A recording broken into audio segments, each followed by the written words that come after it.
बिस्मिल्लाहिर्रहमानिर्रहीम। प्यारे बच्चों, आज हम पढ़ने जा रहे हैं एक्सरसाइज 2.4, जिसमें हम एक्सपोनेंट्स के लॉज को डिस्कस करेंगे और उनका यूज़ करते हुए इस एक्सरसाइज को सॉल्व करेंगे। तो आइए एक छोटी सी बात कर लेते हैं, फिर एक्सरसाइज का आगाज़ करते हैं। ये देखिए, मैं एक वैल्यू लिखता हूँ 5x3। ये जो वेरिएबल इस वक्त आपको नजर आ रहा है, इसको कहते हैं बेस।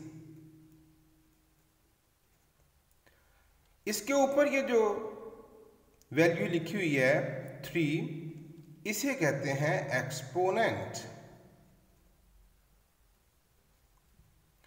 और इस वेरिएबल के साथ ये जो नंबर मल्टीप्लाई कर रहा है, इसे कहते हैं कोएफिशिएंट।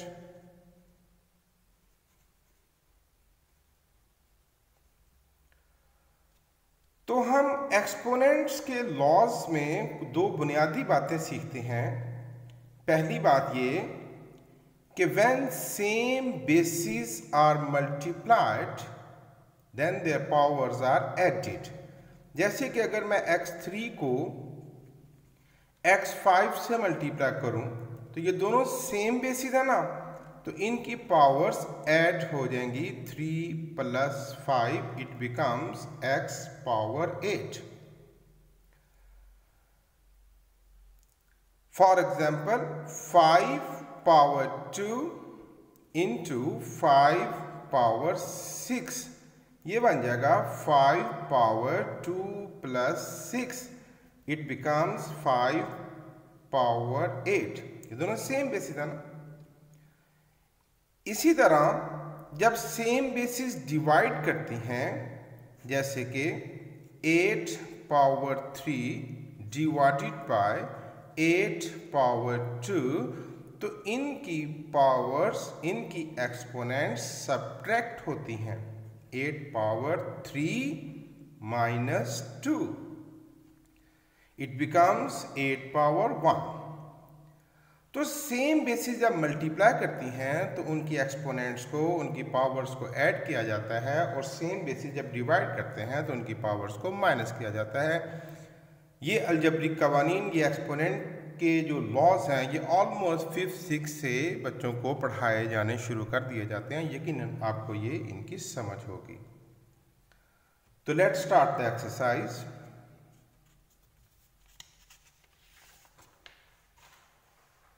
एक्सरसाइज 2.4 में क्वेश्चन नंबर 1 आपके सामने है। आइए शुरू करते हैं। 2 4 3, पहले हम इसकी फैक्टराइजेशन कर लेते हैं। 3 8 जा, 3 1 जा, 3 27 जा, 3 9 जा, 3 3 जा एंड 3 1 जा।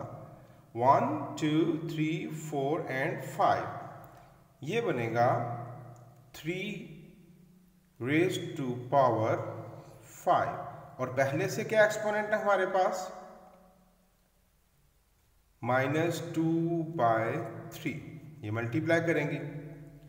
अब हम 32 को फैक्टराइज कर लेते हैं। 2 16 जा, 2 8 जा, 2 4 जा, 2 2 जा and 2 1 जा। 1 2 3 4 and 5। 2 raised to power 5, और जो इसके साथ पहले से एक्सपोनेंट है वो मल्टीप्लाई करेगी 1/5 ओवर 196 को फैक्टराइज कर लेते हैं। 2 9 जा, 2 8 जा 16, 2 4 जा 8, 2 9 जा 18, 7 7 जा 49 एंड 7 1 जा 7। ये बना 1 2 एंड 7 भी आएगा 2, तो 2 raised to power 2 into 7 raised to power 2। इनकी पावर है -1, और ये जो रेडिकल है, अंडर रूट है, हम इसको भी एक्सपोनेंशियल फॉर्म में लिखेंगे। तो इसकी वैल्यू आप जानते हैं, इसकी वैल्यू होती है 1/2। ये दोनों एक्सपोनेंट्स मल्टीप्लाई करेंगी तो it becomes 3 raise to power minus 10/3, 5 2 10, 2 raise to power, ये देखिए 5 से कैंसल और 2 रेज़ टू पावर बनेगी -1 ओवर, पहले इन एक्सपोनेंट्स को मल्टीप्लाई कर लेते हैं, 2 raise to power 2, 7 raise to power 2 और ये सिंपल हो के बन जाएगी 1 1 ज़ा 1 -1/2। अभी न्यूमरेटर पर मजीद कोई काम नहीं हो सकेगा, अब पहले डिनोमिनेटर को थोड़ा मजीद सिंप्लीफाई कर लेते हैं। अब ये एक्सपोनेंट 2 रेज़ टू पावर 2 और ये जो मल्टीप्लाई करेगी -1/2, फिर 7 रेज़ टू पावर 2 और इसके साथ भी मल्टीप्लाई करेगा -1/2, 3 raise to power -10/3 into 2 raise to power -1 और डिनोमिनेटर पे ये देखिए ये 2 कैंसल और ये 2 कैंसल, ये बन जाएगा 2 raise to power -1 and 7 raise to power -1। ये देखिए 2 रेज़ टू पावर -1 और 2 रेज़ टू पावर -1 कैंसिल हो गए और हमारे पास आ गया 3 raise to power -10/3 over 7 raise to power -1। अब हम इनको पॉजिटिव एक्सपोनेंट में कन्वर्ट करते हैं। तो एक्सपोनेंट लॉस के तहत जब किसी बेस को ऊपर से नीचे मूव किया जाए या नीचे से ऊपर मूव किया जाए तो उसकी एक्सपोनेंट का साइन चेंज हो जाता है। अब हम 7 डिनोमिनेटर पर है, हम इसको न्यूमिनेटर पर शिफ्ट करेंगे और ये जो न्यूमिनेटर पर है इसको डिनोमिनेटर में शिफ्ट करेंगे। तो सिचुएशन बन जाएगी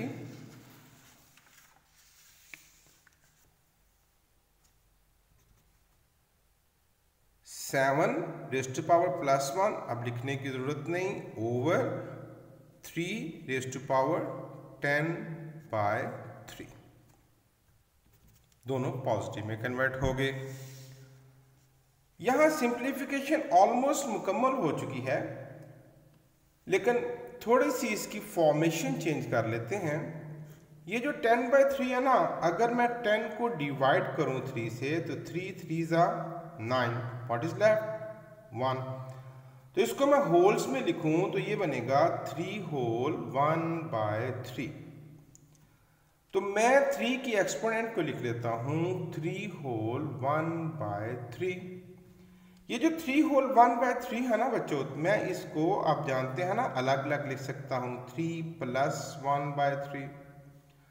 तो यहां पर भी हम ऐसा ही करेंगे, 3 रेज़ टू पावर बन जाएगी 3 + 1/3। ये जो होल्स में थी ना पावर, उसको मैंने अलग कर दिया और फ्रैक्शन को अलग कर दिया। अब ये अलग अलग कर देते हैं, 3 raise to power 3 into 3 raise to power 1/3। ये आप देखें ना, जब मैं दोनों को मल्टीप्लाई करूंगा तो दोबारा इसी फॉर्म में आ जाएगा ना। चलो एक छोटी सी एग्जांपल लेते हैं। अगर हो ना x की पावर 5 + 3, तो मैं इसको सेपरेट कर सकता हूं, x raise to power 5 into x raise to power 3। एक और एग्जांपल, अगर मेरे पास हो ना 8 रेज़ टू पावर n + 1, तो मैं इसको सेपरेट कर सकता हूं, 8 raise to power n into 8 raise to power 1। Because जब मैं इन दोनों को दोबारा मल्टीप्लाई करूंगा तो पावर्स ऐड होती हैं, तो ये क्या बन जाएगा 8 raise to power n + 1। 7 over 3 raise to power 3, you could solve, 3 को 3 टाइम्स मल्टीप्लाई कीजिए, इट बिकम्स 27, ये बन जाएगा 27। और ये जो एक्सपोनेंशियल फॉर्म है, पिछली एक्सरसाइज में हम सीख चुके हैं कि एक्सपोनेंशियल फॉर्म से रेडिकल फॉर्म में कैसे कन्वर्ट करते हैं। तो 1/3 है तो इट बिकम्स 3 और यहाँ रेडिकल की वैल्यू क्या बन जाएगी 3। ये पिछली एक्सरसाइज में हमने डिटेल में इसको डिस्कस किया। तो आपने देखा कि कोई मज़ीद सिंप्लीफिकेशन तो नहीं हुई, कुछ मज़ीद टर्म्स तो नहीं कटी, लेकिन हमने इसको रीफॉर्म किया है। So it is the answer, it is exercise 2.4 question number 1 part 1। आगे चलते हैं हम इसके सेकंड पार्ट की तरफ।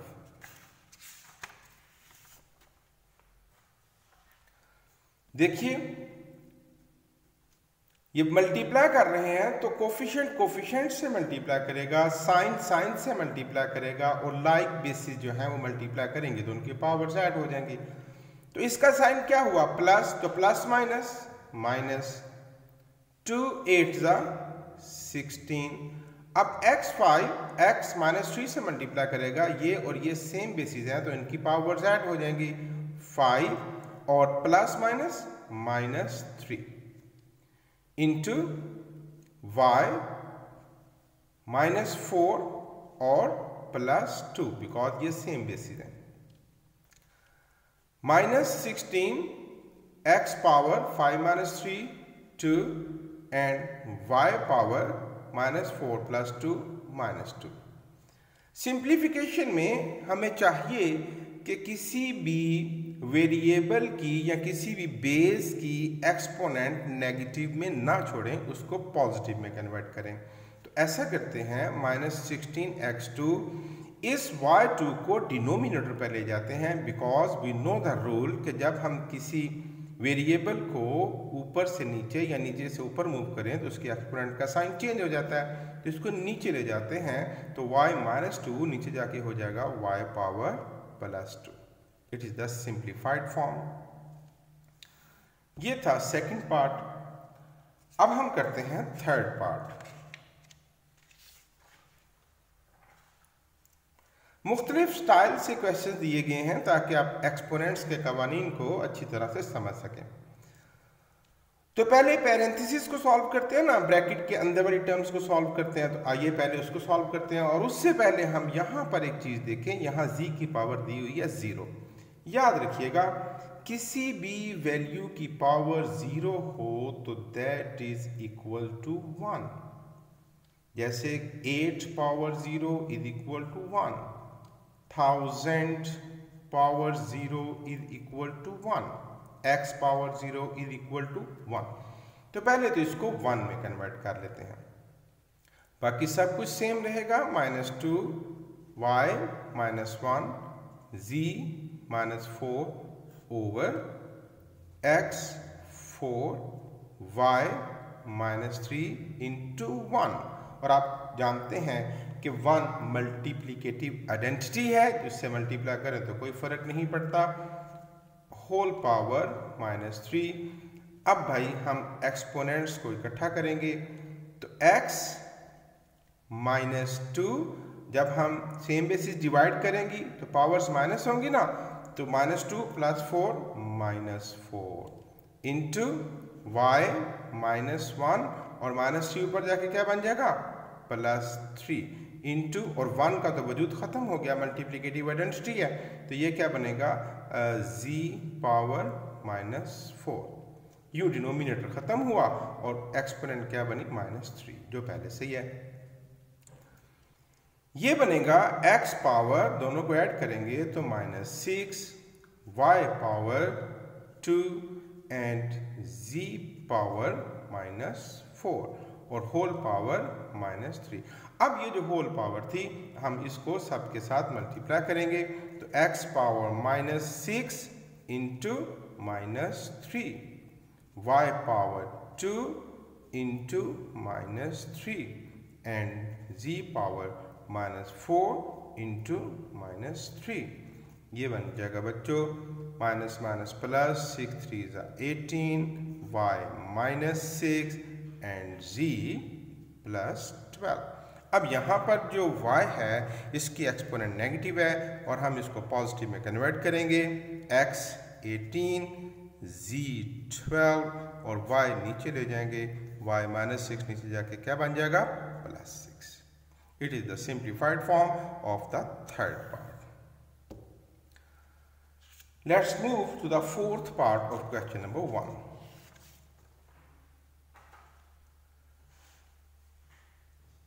इस क्वेश्चन को करने से पहले एक एग्जाम्पल डिस्कस हो जाए तो बहुत अच्छा रहेगा इस सवाल के लिए। आइए उस एग्जाम्पल को डिस्कस करते हैं।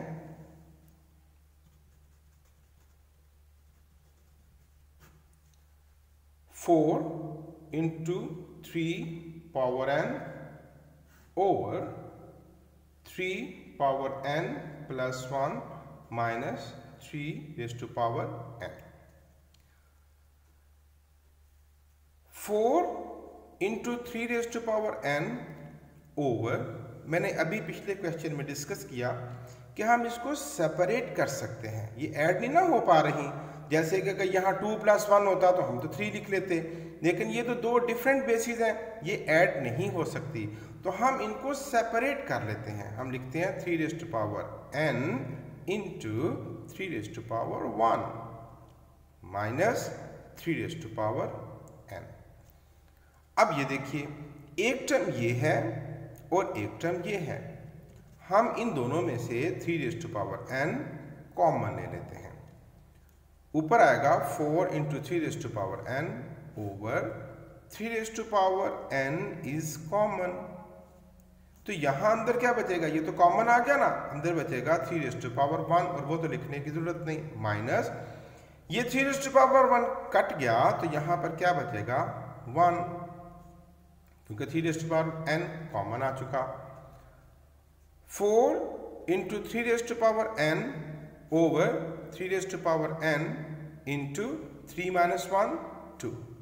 अब देखिए 3 raised to power n 3 raised to power n से कट गया, and 2 2s are 4, तो what is the simplified form 2। ये एग्जाम्पल इसलिए जाननी जरूरी थी कि हम ये देख सकें कि जब एक्सपोनेंट में कोई एक्सप्रेशन आ जाए, जैसे 5 raised to power x plus y plus 2, तो मैं इसको सेपरेट कर सकता हूँ 5 raised to power x into 5 raised to power y into 5 raised to power 2। अब हम क्वेश्चन का आगाज करते हैं जी। तो 81 को फैक्टराइज करते हैं। 3 27s, 3 9s, 3 3s and 3 1s।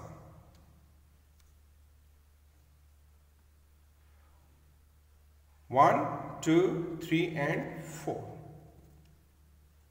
3 raised to power 4 और पहले से पावर कितनी है हमारे पास n, तो it becomes 4n into 3 raised to power 5 minus, इसको मैं ना अलग अलग करूंगा, okay, 3 raised to power 4n into 3 raised to power -1। अब रहा 243, 3 8s, 3 1s, 3 27s, 3 9s, 3 3s and 3 1s। 1 2 3 4 and 5, 3 raised to power 5 over 9 है, आप जानते हैं 3 raised to power 2 लिख सकते हैं 9 को, और पहले से एक्सपोनेंट है 2n into 3 raised to power 3। 3 raised to power 4n into 3 raised to power 5 minus 3 raised to power 4n into 3 raised to power, इनको आप सिंप्लीफाई, ये तो प्लस माइनस हो सकते हैं ना, आप इनको सिंप्लीफाई कर लीजिए या ऐसे रहने देते, चले इसी स्टाइल से रहने देते हैं। 3 raised to power -1 into 3 raised to power 5 over 3 raised to power 4n 2 to the 4n into 3 raised to power 3। अब आप देखिए